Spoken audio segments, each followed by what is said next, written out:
Assalamualaikum warahmatullahi wabarakatuh. Selamat pagi mahasiswaku sekalian. Bertemu lagi dengan saya kali ini di mata kuliah Manajemen Konstruksi atau Manajemen Proyek di Prodi Teknik Ekonomi Konstruksi. Oke, hari ini tatap muka pertama ada beberapa hal yang ingin saya sampaikan terkait dengan mata kuliah. Yang pertama mengenai kontrak perkuliahan, kriteria penilaian, dan penyampaian RTS atau materi-materi yang akan kita pelajari selama satu semester. Oke, pertama saya akan menyampaikan terlebih dahulu manfaat mata kuliah ini, di mana nanti setelah mengikuti mata kuliah manajemen konstruksi, mahasiswa akan menguasai pemahaman konsep tentang manajemen konstruksi, struktur organisasi kerja, standar operasional dan pelaksanaan pekerjaan, controlling jadwal pelaksanaan pekerjaan, serta mampu bekerja dalam tim. Selanjutnya, deskripsi perkuliahan. Pada mata kuliah ini, kita akan membahas tentang konsep manajemen konstruksi itu seperti apa, kemudian organisasi prekonstruksi itu apa saja yang dipakai, jenis-jenisnya, kemudian bagaimana kompetensi tenaga kerja pada pelaksanaan konstruksi, kemudian masuk ke tahapan proyek konstruksi, pelaksanaan tender, aspek-aspek kontrak, kemudian WBS atau Work Breakdown Structure, OBS atau Organization Breakdown Structure, scheduling, network planning, alokasi sumber daya manusia, dan nanti kalau sempat di akhir perkuliahan kita akan masuk mengenai pengendalian proyek konstruksi. Oke, selanjutnya untuk kompetensi pada mata kuliah ini nantinya mahasiswa akan diberikan pengetahuan tentang manajemen proyek, manajemen konstruksi, terkait mengenai pengertian manajemen proyek, hubungannya dan kegunaannya terhadap komponen-komponen yang terlibat dalam proyek sehingga dapat mencapai tujuan yang diharapkan. Nah, berikutnya saya akan masuk ke kontrak perkuliahan. Nah, yang pertama yang akan saya bahas adalah mengenai absensi. Ya, ini sesuai dengan peraturan rektor bahwasanya jika lebih dari 3 kali Anda alfa atau tanpa keterangan, artinya Anda gagal. Ya, karena sesuai dengan edaran rektor itu absensi atau kehadiran harus 80% untuk bisa ikut ujian UTS ataupun ujian UAS. Oke, kemudian kita masuk untuk pembelajaran kali ini masuk sesuai dengan jadwal yang telah disediakan oleh portal. Ya, kalau kita masuknya jam 7.30 artinya kita akan online mulai jam 7.30. Kemudian perkuliahan selama masa new normal ini akan dilakukan dengan sistem pembelajaran jarak jauh atau PJJ. Nah, untuk absensi, saya akan mengambil absensi melalui sistem Zoom atau dengan menggunakan Google Meeting atau nanti dengan portal. Ini tergantung situasi ya.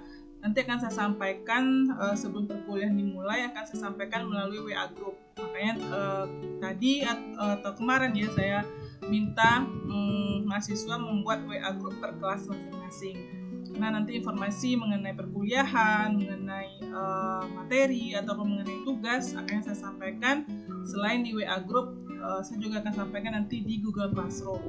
Nah, semua tugas ya, tugas-tugas Anda nanti akan disubmit melalui Google Classroom dan YouTube. Nanti saya akan berikan akun atau link Google Classroom-nya atau kode kelasnya di WA Group masing-masing kelas. Kemudian yang paling krusial ya, yang paling penting itu di sini saya tidak menerima izin titipan ya. Sama dengan perkuliahan yang tatap muka sebelumnya dengan saya pada semester 1, semester 2, semester 3 saya tidak terima izin titipan. Ya, kalau Anda memang izin, silahkan Anda hubungi saya, boleh chat, boleh telepon. ya. Nah, jika Anda memang sakit, itu harus dilengkapi dengan surat keterangan atau dari rumah sakit, puskesmas atau dokter. Ya. Ini tolong dipahami kontrak perkuliahan kita selama pembelajaran 1 semester. Jadi, satu lagi yang ingin saya sampaikan, untuk dengan saya, ya, saya tidak memberikan suatu toleransi terkait mengenai absensi. Maksudnya begini, ada permasalahan ya di perkuliahan sebelumnya, bahwasanya mahasiswa itu melaporkan bahwasanya dia itu absennya penuh, tidak pernah alfa, tidak pernah sakit. Pokoknya dia penuh selama 16 kali pertemuan. Nah, dia komplain bahwasanya kenapa nilainya tetap D atau bahkan gagal, padahal dia hadir setiap perkuliahan. Ya. Nah, di sini saya tekankan, saya tidak ada toleransi mengenai absensi, mau Anda masuk setiap hari ataupun Anda tidak pernah izin, ya. Saya patokannya tetap kepada nilai tugas, ya, nilai tugas, nilai UTS, kuis, dan nilai UAS, ya. Jadi mau Anda penuh absennya tapi tidak masuk tugasnya, tidak pernah ikut kuis, tidak pernah ikut ujian UTS, tidak pernah ikut ujian UAS, bahkan terlambat masuk tugasnya, hanya mengandalkan absensi saja, saya sorry to say, pasti Anda gagal, ya. Karena bagi saya absensi itu hanya sebagai persyaratan untuk ikut ujian, oke? Ya, mohon dipahami dan dimengerti. Oke, berikutnya saya akan membahas mengenai rincian kegiatan atau materi yang akan saya sampaikan di setiap minggunya. Ya, minggu pertama ini hari ini adalah pengenalan kontrak perkuliahan dan RPS. Kemudian di minggu kedua sampai minggu ketiga itu materinya adalah mengenai pengantar manajemen konstruksi. Di minggu keempat adalah perencanaan sistem pengendalian proyek. Minggu kelima mengenai sistem organisasi atau OBS dan WBS, kita masuk ke sini nanti. Kemudian yang di minggu ke-6 kita masuk ke unsur-unsur yang terkait dalam proyek. Kemudian minggu ke-7 kita ada presentasi tugas, dan minggu 8 itu adalah UTS. Kemudian di minggu ke-9 kita masuk ke sistem pembayaran yang ada di proyek. Kemudian minggu ke-10 mengenai otoritas dan tanggung jawab. Minggu ke-11 mengenai metode pelaksanaan konstruksi. Minggu ke-12 mengenai pengendalian sumber daya. Minggu ke-13 mengenai sistem penjadwalan proyek atau mengenai durasi proyek, ya, scheduling. Kemudian minggu ke-14 kita membahas mengenai sistem informasi manajemen konstruksi. Dan yang minggu ke-15 kita akan ada lagi presentasi tugas, dan minggu ke-16 kita akan UAS. Oke, strategi perkuliahan selama 1 semester di manajemen konstruksi ini adalah sistem perkuliahannya melalui ceramah dan diskusi, serta nanti ada sistem tanya jawab, ya, atau mix keduanya. Kemudian bahan bacaan ini boleh Anda baca atau Anda cari bukunya yang e-booknya di internet juga boleh, atau buku-buku yang tidak ada di daftar ini tapi berkaitan juga dengan manajemen konstruksi juga boleh Anda pakai, Anda baca sebagai literatur atau bahan untuk Anda mempelajari mata kuliah ini. Ya, ini ada 10 item. Oke. Berikutnya saya akan membahas mengenai tugas, ya. Tugas apa saja? Oke, ini masih belum fix, ya, masih tentatif, ya. Dimana saya akan memberikan tugas kelompok dan tugas mandiri kepada mahasiswa. Oke, Kita akan bahas yang berikutnya adalah mengenai tugas. Saya akan memberikan tugas itu pada mahasiswa. Ini masih tentatif ya, tugasnya belum fix ya.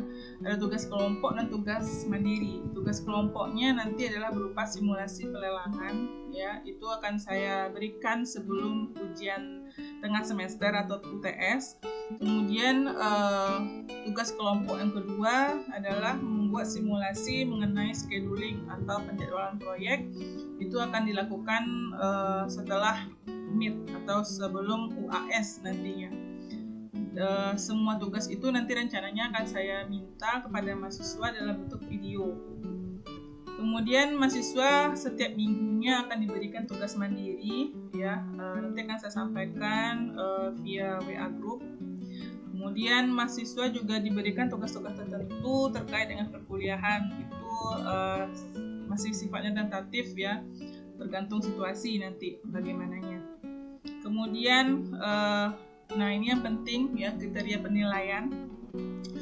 Ini saya akan membaginya ada 5 item, di mana tugas mandiri itu saya beri bobot persentase sebesar 15%, tugas kelompok sebanyak 15% sama ya bobotnya, kemudian kuis itu 10%, kemudian UTS 30% dan UAS 30%, jadi totalnya semua 100%. Jadi usahakanlah Anda maksimum belajar dan membuat tugas sehingga Anda memperoleh nilai yang diinginkan. Ya, kalau mau nilainya A, tentu poinnya juga bobotnya totalnya 100% ya. Tapi kalau mau nilainya E, ya nggak usah dikerjakan semuanya. Oke.